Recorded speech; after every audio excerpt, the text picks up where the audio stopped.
السلام علیکم ورحمۃ اللہ وبرکاتہ۔ الحمد للہ رب العالمین والصلاة والسلام علی رسولہ الامین وعلی آلہ وصحبہ اجمعین ومن تبعہم بإحسان الی یوم الدین، اما بعد فاعوذ باللہ من الشیطان الرجیم، بسم اللہ الرحمن الرحیم۔ لقد صدق اللہ رسولہ الرؤیا بالحق لتدخلن المسجد الحرام ان شاء اللہ آمنین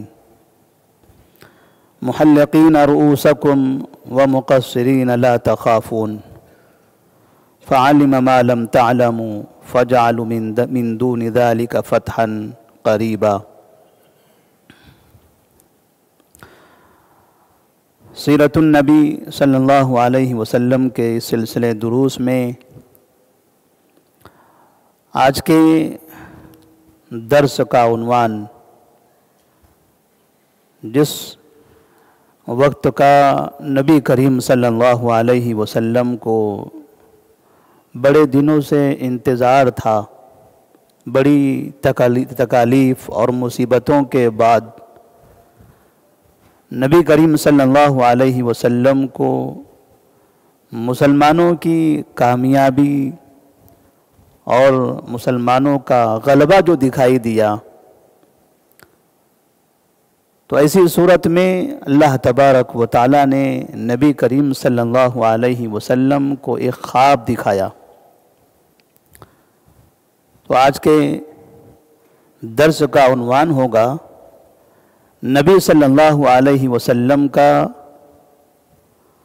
مکہ جا کر عمرہ کرنے کا خواب۔ آپ صلی اللہ علیہ وسلم جنگ خندق کے بعد جب مختلف علاقوں کی کارروائیوں سے ان قبائل کو خاموش کرنے اور مدینہ کے اطراف کے علاقے کو پرامن بنانے میں کامیاب ہو گئے اور ان تمام کاموں سے فارغ ہو گئے،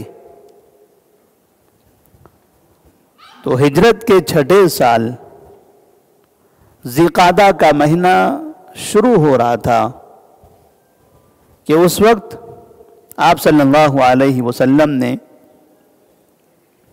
نماز فجر کے بعد صحابہ رضی اللہ تعالیٰ عنہم کو جمع کر کے کہا کہ میں نے خواب دیکھا ہے۔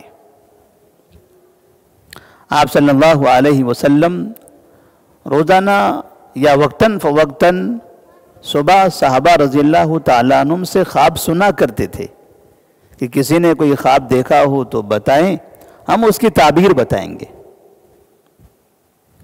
ایک دن ایسا آیا کہ آپ صلی اللہ علیہ وسلم خود اپنا خواب لوگوں کو بتانا چاہتے ہیں۔ صحابہ نے پوچھا، یا رسول اللہ صلی اللہ علیہ وسلم کیا خواب دیکھا ہے آپ نے؟ تو آپ نے فرمایا، میں نے خواب میں دیکھا ہے کہ میں نے احرام باندھا اور عمرے کی نیت سے اپنے ساتھیوں کو لے کر میں مکہ گیا، کعبے کا میں نے طواف کیا، وہاں میں نے قربانی کی، کعبے کی چابی مجھے دی گئی، اور اس طرح سے میں نے عمرہ مکمل کر لیا۔ صحابہ رضی اللہ تعالیٰ عنہم نے جب سنا تو کہنے لگے، یا رسول اللہ صلی اللہ علیہ وسلم اس خواب کے بارے میں آپ کی کیا رائے ہے؟ خواب کی تعبیر تو آپ ہی کو بتانا ہے، ہمارے خواب کی تعبیر آپ بتاتے تھے، اب آپ کے خواب کی تعبیر آپ ہی بتائیے، کیا کرنا چاہیے؟ تو آپ نے فرمایا، خواب کے حساب سے اب ہمیں عمرے کی نیت سے مکہ جانا چاہیے۔ یہ بتانا تھا کہ صحابہ رضی اللہ تعالیٰ عنہم خوشی سے جھوم اٹھے۔ اس میں 2 طرح کی خوشیاں تھی۔ ایک خوشی تو مکہ جانے کی، جس شہر سے 6 سال پہلے انہیں نکالا گیا تھا اور مسلسل 6 سال تک مسلمانوں کو وہاں آنے نہیں دیا گیا۔ اور دوسری خوشی اس بات کی تھی کہ یہ مسلمانوں کے غلبے کی علامت ہے۔ جس قوم کا رعب اور دبدبہ اتنا تھا کہ وہ قوم مدینہ شہر میں آ کر یہاں مدینے والوں کو ڈرا کر دھمکا کر چلے جاتی تھی، اب یہ مدینے والے مکہ میں داخل ہونا چاہتے ہیں، اس کا مطلب یہ ہوا کہ اب مکے والوں کے پاس وہ طاقت نہیں رہی کہ مسلمانوں کو اب مکہ آنے سے روک سکے۔ نبی کریم صلی اللہ علیہ وسلم نے صحابہ رضی اللہ تعالی عنہم کو عمرے کی تیاری کرنے کا اعلان کر دیا۔ مدینہ شہر میں، مدینہ کے اطراف میں تمام جگہ پر اعلان کر دیا گیا کہ نبی صلی اللہ علیہ وسلم عمرہ کرنے کے لیے مکہ جا رہے ہیں، چلیے۔ صحابہ رضی اللہ تعالیٰ عنہ خوشی سے سب کے سب تیار ہو گئے کہ مکہ جانا ہے، عمرہ کرنا ہے۔ جو انصار تھے انہیں عمرہ کرنے کا موقع مل رہا تھا، جو مہاجرین تھے انہیں عمرے کا بھی اور اپنے شہر مکہ جانے کا بھی۔ جس شہر میں انہوں نے زندگیاں گزاری تھی، جہاں ان کا خاندان رہا کرتا تھا، جہاں ان کی نسلیں ہوا کرتی تھی، جہاں ان کی بہت سی یادیں تھی، اپنے شہر میں، شہر کے اندر داخل ہونے کا موقع مل رہا ہے، وہ بھی عمرے کے ساتھ، عبادت کے ساتھ۔ ایسی جگہ پر ہم عبادت کرنے کے لیے جانا چاہتے ہیں جس شہر میں رہتے ہوئے ہمیں عبادت کرنے کا موقع نہیں ملتا تھا۔ نبی صلی اللہ علیہ وسلم نے صحابہ رضی اللہ تعالیٰ عنہم کو تیار کیا، تقریباً 1400 صحابہ تیار ہو گئے۔ اس درمیان میں اطراف کے کچھ بدو قسم کے افراد، جو اعراب جس کو کہا جاتا ہے عربی میں، ان لوگوں نے آنے سے انکار کر دیا۔ الگ الگ قسم کے بہانے بنائے، گھر کی مصروفیت، تجارت کی مصروفیت، صحت کی مشغولیت اور نہ جانے کون کون سی چیزیں، وہ نہیں آنا چاہتے تھے۔ ایک وہ صحابہ تھے جنہیں موقع ملا تو مکمل طور پر ہر حالت میں تیار ہو گئے، اور دوسرے چند وہ افراد تھے جنہیں موقع دیا جا رہا تھا لیکن وہ پیچھے ہٹنا چاہ رہے تھے، کیونکہ ان لوگوں نے یہ سمجھا تھا کہ مسلمان مکہ جائیں گے۔ مسلمانوں کا مکہ جانا شہد کے چھتے میں ہاتھ ڈالنے کی طرح ہے، بھلا ان میں سے اب کوئی بچ کر واپس بھی آئے گا؟ جس قوم کا دبدبہ رعب اس شہر کے اندر وہاں سے یہاں تک رہتا تھا، 450 کلومیٹر کے فاصلے پر، اب یہ قوم اس شہر میں جانا چاہتی ہے، اور وہ بھی عمرے کی نیت سے۔ تو بہت سے بدو اس کام سے پیچھے ہٹ گئے، اور انہوں نے آنے کے لیے بہانے بنا دی کہ ہم نہیں آ سکتے۔ اللہ تبارک و تعالیٰ نے قرآن مجید میں فرمایا ہے، سَيَقُولُ لَكَ الْمُخَلَّفُونَ مِنَ الْأَعْرَابِ شَغَلَتْنَا أَمْوَالُنَا وَأَهْلُونَا۔ بہت سے بدو قسم کے لوگ جب پیچھے رہ جائیں گے تو کہیں گے کہ ہمارے مال اور خاندان، گھر کی وجہ سے ہم پیچھے رہ گئے تھے، ہمیں کوئی دوسرا مسئلہ نہیں تھا۔ حالانکہ اللہ تبارک و تعالیٰ پھر فرماتے ہیں کہ اصل میں ان لوگوں نے یہ گمان کیا تھا، لَن يَنْقَلِبَ الرَّسُولُ وَالْمُؤْمِنُونَ إِلَىٰ أَهْلِهِمْ أَبَدًا، کہ یہ رسول اور مومنین جو جا رہے ہیں یہ یہاں سے واپس نہیں آئیں گے۔ اگر ان کے ساتھ ہم گئے تو ہم بھی نہیں آ سکیں گے۔ اپنی جان کا انہیں خوف تھا، اس لیے وہ لوگ نہیں آ سکے۔ اور جو جانے کے لیے تیار ہوئے تھے نبی کریم صلی اللہ علیہ وسلم کے ساتھ، انہوں نے ذوالحلیفہ نامی جو جگہ ہے مدینہ سے باہر، اس جگہ پر وہاں پہنچ کر انہوں نے احرام باندھا۔ آپ صلی اللہ علیہ وسلم نے وہاں پر ظہر کی نماز پڑھی۔ ذی القعدہ کی پہلی تاریخ تھی، پیر کا دن تھا۔ آپ صلی اللہ علیہ وسلم کی زندگی میں پیر کا دن کئی مواقع پر آتا ہے۔ جب آپ مدینہ داخل ہوئے تھے، ہجرت کر گئے، تب بھی یہ پیر کا دن تھا۔ تب قباء میں جب آئے تھے تب بھی پیر کا دن تھا۔ تو اسی طرح سے جب یہاں سے آپ نکل رہے ہیں عمرے کے لیے تو بھی وہ پیر کا دن رہا۔ آپ صلی اللہ علیہ وسلم نے احرام باندھا، تلبیہ پکارا اور ساتھ میں قربانی کے لیے جانور لیے۔ تقریباً 70 اونٹ آپ کے ساتھ تھے قربانی کے لیے۔ تیاری اس طرح سے تھی کہ قربانی کے جانوروں کے گلے میں کچھ پٹے باندھ دیے گئے تاکہ لوگوں کو یہ سمجھ میں آئے کہ یہ جانور مکے کی طرف جا رہے ہیں، ان کا کوئی مالک ہے، یہ آوارہ نہیں ہیں۔ اگر کہیں راستے میں ادھر ادھر بھٹک گئے تو لوگ یہ سمجھیں کہ یہ کسی کا جانور ہے، یہ مکہ کے لیے چھوڑا گیا تھا۔ تو ایسی صورت میں کفار بھی ایسے جانور کے ساتھ برا برتاؤ نہیں کرتے تھے، نہ چوری کرتے نہ اس کے ساتھ برا برتاؤ کرتے، اور ساتھ میں اس کے کوہان پر تھوڑا سا زخم لگا دیا، ایسا زخم کہ اس سے خون نکلتا تھا اور پھر اس کو پوچھ دیا جاتا تھا، خون بند ہو جاتا تھا۔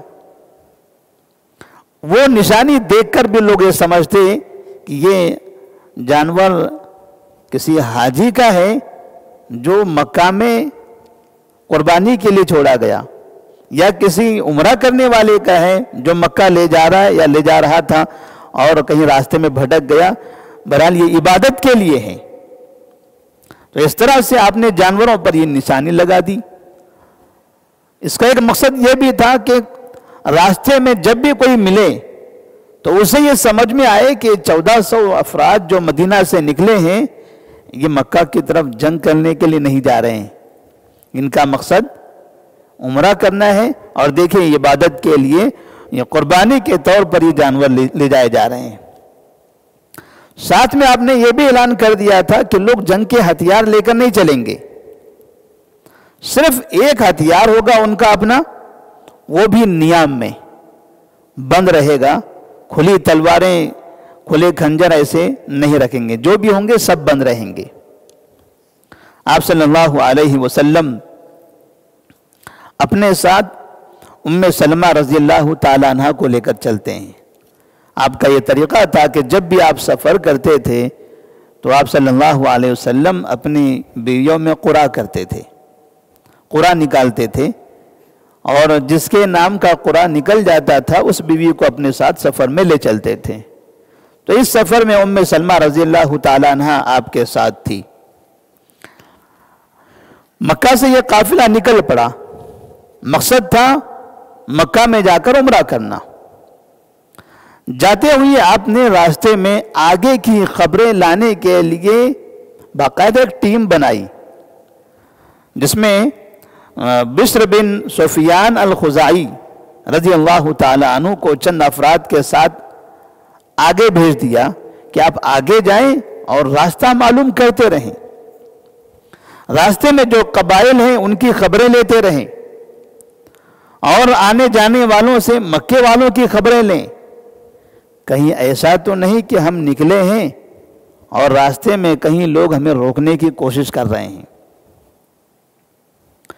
بشر بن سفیان الخزاعی رضی اللہ تعالی عنہ جب آگے گئے راستہ ہموار کرنے یا راستہ دیکھنے کے لیے، تو واپس آ کر نبی کریم صلی اللہ علیہ وسلم کو انہوں نے خبر دی، یا رسول اللہ صلی اللہ علیہ وسلم، آپ مکے کی طرف نکلے ہیں لیکن راستے میں آپ کو روکا جائے گا۔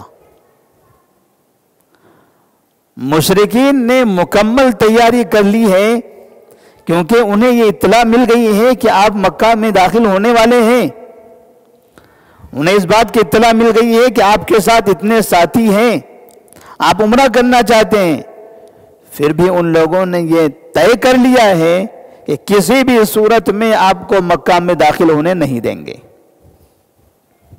یہاں نبی کریم صلی اللہ علیہ وسلم صحابہ رضی اللہ تعالی عنہم سے مشورہ کرتے ہیں کیا کرنا چاہیے اب۔ مکے میں جو کعبہ ہے یہ کعبہ قریش کی ملکیت نہیں ہے یا مکہ میں رہنے والوں کی ملکیت نہیں ہے، یہ اللہ کا گھر ہے، یہ ہمارے نبی ابراہیم علیہ السلام کا تعمیر کردہ گھر ہے۔ وہ مسلمان تھے، ہم مسلمان ہیں، اس اعتبار سے ہمارا وہاں زیادہ حق بنتا ہے، لہذا انہیں ہمیں وہاں جانے سے روکنے کی جرات نہیں کرنی چاہیے۔ انہیں اس بات کی کوئی ضرورت نہیں کہ ہمیں وہاں آنے سے روکیں، یہ سب کے لیے ہے، اور ہر کوئی شخص یہاں جا کر عبادت کر کے واپس آ سکتا ہے۔ ابوبکر صدیق رضی اللہ تعالیٰ عنہ نے کہا یا رسول اللہ صلی اللہ علیہ وسلم، ہم نے تو نیت کر لیا ہے عمرہ کرنے کی، اور یہ بھی طے ہو گیا ہے کہ ہم کو مکہ جانا ہے، ہم جائیں گے، اگر راستے میں کوئی شخص ہمیں روکنے کے لیے آتا ہے تو ہم جنگ کریں گے۔ ہم کسی سے کسی بھی طرح کا کوئی معاملہ کرنا نہیں چاہتے، لیکن اگر ہمارے اس عبادت کے راستے میں کوئی حائل ہونا چاہتا ہے، ہمارے سفر کو کاٹنا چاہتا ہے، تو ہم برابر ان سے جنگ کریں گے، لہذا ہم اپنا سفر جاری رکھیں گے، کسی طرح سے ہم کہیں بھی رکنے والے نہیں ہیں۔ نبی کریم صلی اللہ علیہ وسلم نے جب صحابہ رضی اللہ تعالیٰ عنہم سے یہ مشورہ لے لیا تو آپ نے لوگوں سے کہا ٹھیک ہے چلیے، سب کے سب اب مکے کے راستے پر ہیں، مدینہ آہستہ آہستہ دور ہوتا جا رہا ہے، مکہ قریب ہو رہا ہے، اور مکے کے اندر کھلبلی مچی ہوئی ہے کہ 6 سال کے بعد محمد بن عبداللہ صلی اللہ علیہ وسلم 1400 ساتھیوں کو لے کر ہمارے شہر میں عمرے کا احرام باندھ کر داخل ہو رہے ہیں۔ عرب کیا کہے گا؟ ہماری ناک کٹ جائے گی۔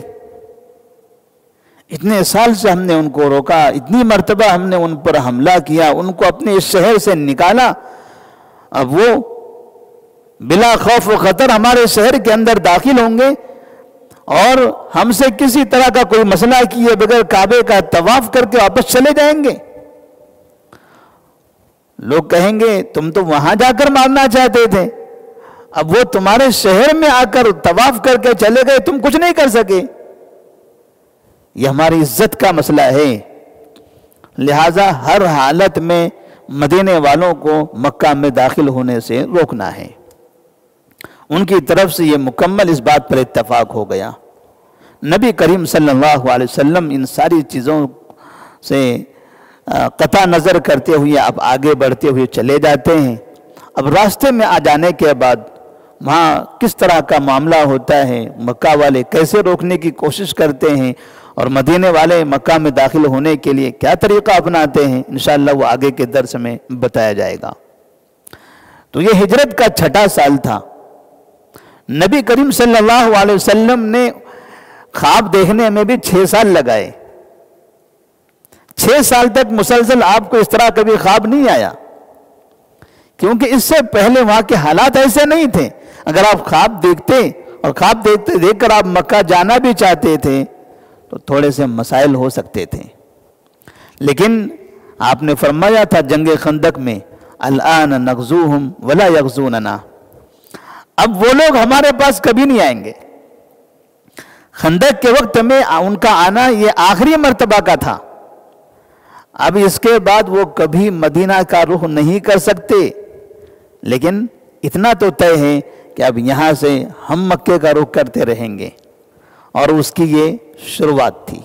یہ پہلا سفر تھا نبی کریم صلی اللہ علیہ وسلم کے خواب کی تکمیل کا۔ اللہ تبارک و تعالیٰ نے انبیاء کے خواب کو سچا کیا ہوا ہے، لہذا نبی کریم صلی اللہ علیہ وسلم کا یہ خواب سچ ہونے والا ہے۔ کیا حالات ہوتے ہیں انشاءاللہ آئندہ کے درس میں ہم سنیں گے۔ اللہ تبارک و تعالیٰ سے دعا ہے کہ اللہ تبارک و تعالیٰ ہم تمام کو بھی مکہ مکرمہ کا سفر کرنے اور عمرہ کرنے، کعبے کا طواف کرنے، حج کرنے کی سعادتیں نصیب فرمائے، اور اللہ تبارک و تعالیٰ اس شہر کو، اس علاقے کو اس علاقے کو، اس ملک کو، وہاں کی حکومت کو، وہاں کی عوام کو، سب کو اس حرمین شریفین کی خدمت کرنے اور ان کی صحیح نگہبانی کرنے کی توفیق عطا فرمائے، تاکہ دنیا کے مسلمان کسی بھی جگہ سے وہاں پہنچیں تو امن کے ساتھ اپنی عبادت مکمل کر کے اپنے علاقوں میں چلے جائیں۔ السلام علیکم ورحمۃ اللہ وبرکاتہ۔